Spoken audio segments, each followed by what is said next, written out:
pada waktu anak muda itu mulai pacaran, dia sudah harus menyadari implikasi dari keluarga berencana. Karena sekarang orang pacarannya mulai muda gitu ya. Saya mulai pacaran umur 25, itu udah terlambat ya. Nah, oke dah. Jadi sudah jelas bahwa beberapa target MDGs ini akan sulit tercapai. Tapi waktu berjalan terus dan 2015 kita kan masuk ke MDGs baru, itu apa outlook-nya di sana? Nah, yang pertama bahwa kita akan terus bekerja sampai 1 tahun 3 bulan ini khusus untuk 4 hal tadi Pak, terutama kematian ibu, kematian bayi, keluarga berencana, ya, mengajak generasi muda untuk ikut dalam keluarga berencana, mempertahankan peserta aktif yang sekarang ada 62%, kita jaga terus Pak, kemudian memfokuskan pada penguatan di kelembagaan KB di kabupaten kota Pak. Nah, yang terakhir air bersih, mudah-mudahan kita juga menyelesaikannya. Nah, dengan 4 program utama itu insya Allah MDGs akan mulai membaik lah. Nah, kemudian yang kedua tugas utama adalah bagaimana sejak tahun 2015 ke depan kita mempunyai KPI baru lah, Key Performance Indicator baru untuk MDGs ini yang diberi nama Post MDGs 2015 Pak. Oh iya. Nah, kita harus membuat format baru, intinya adalah satu, format lama MDGs tetap dipertahankan. Jadi angka-angka indikator semua itu akan terus dilanjutkan di tahun 2015 sampai 2035 atau 2045. Yang kedua, kita juga akan memperhatikan lingkungan Pak. Terutama pada program-program post-Rio yang namanya SDGs, Sustainable Development Pak. Yeah. Nah, yang ketiga, bagaimana ekonomi ini bisa berkembang dengan baik Pak. Terutama ekonomi green economic melalui pembangunan ekonomi yang berbasis pada mempertahankan lingkungan, tetapi juga blue economic yang berbasis pada kekuatan laut kita yang merupakan samudra kita yang 96.000 km luas pantai kita, dan aquaculture di itu akan dikembangkan, di mana pemberdayaan nelayan-nelayan, peningkatan kualitas hidup nelayan akan kita perhatikan dengan melakukan aquaculture di sana Pak. Jadi berarti rencana seperti MPEI juga harus overhaul sama sekali, karena di situ konsep green economy belum masuk, sustainability belum masuk. Jadi termasuk krisis-krisis yang dijumpai. Jadi pemerintah baru ini menghadapi challenge yang berat. Pak Rahmat kan pernah di DPR 2 periode ya, berarti Alhamdulillah Pak, 92, 97, 97, 99 ya. Pak. Sekarang ini kira-kira DPR memperhatikan nggak hal-hal strategis ini? Ya. Bapak suka tampil di hearing di DPR? Saya pikir kalau secara formulasi kebijakan semua well done Pak. Rencananya ada Pak, RPJM-nya jelas, jangka panjang, jangka pendek, jangka menengah juga lengkap semua, penganggarannya lengkap semua.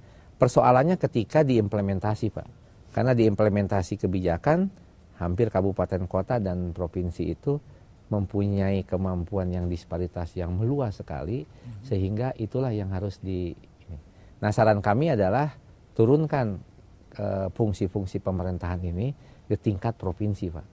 Jadi jangan hanya satu sentralisasi Menteri Kesehatan di sana, tapi di provinsi lah diperkuat, sehingga peran Menteri Kesehatan di provinsi itu diperkuat Pak, melalui dekonsentrasi Pak.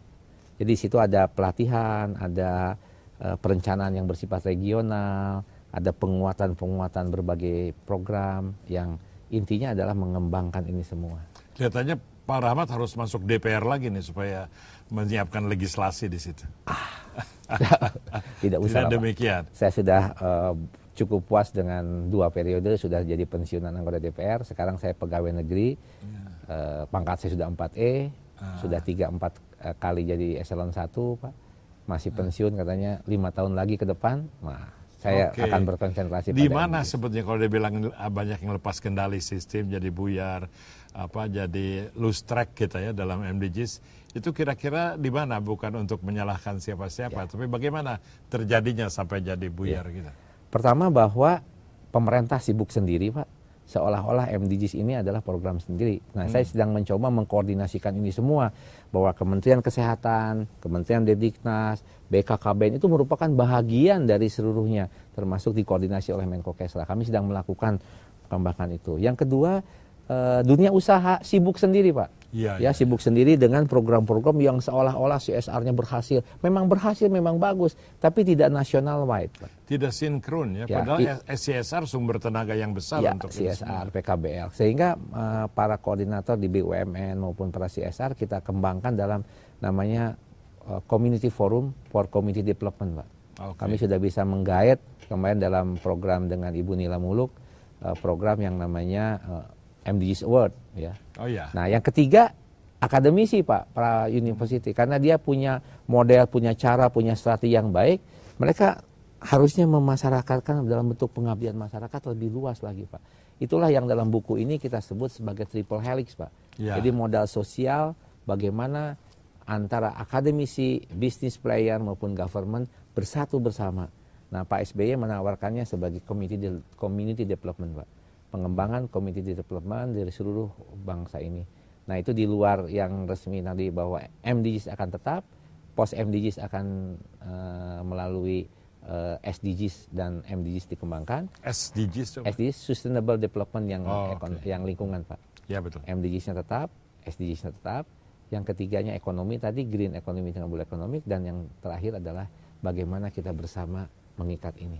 Terima kasih Dr. Ahmad Sentika, singkat tapi saya kira cukup untuk menyadarkan kita masalah ini perlu dihadapi, tidak bisa kita hindari. Sampai bertemu pada episode Wimar Show yang berikutnya, dan terima kasih Pak Ahmad Sentika.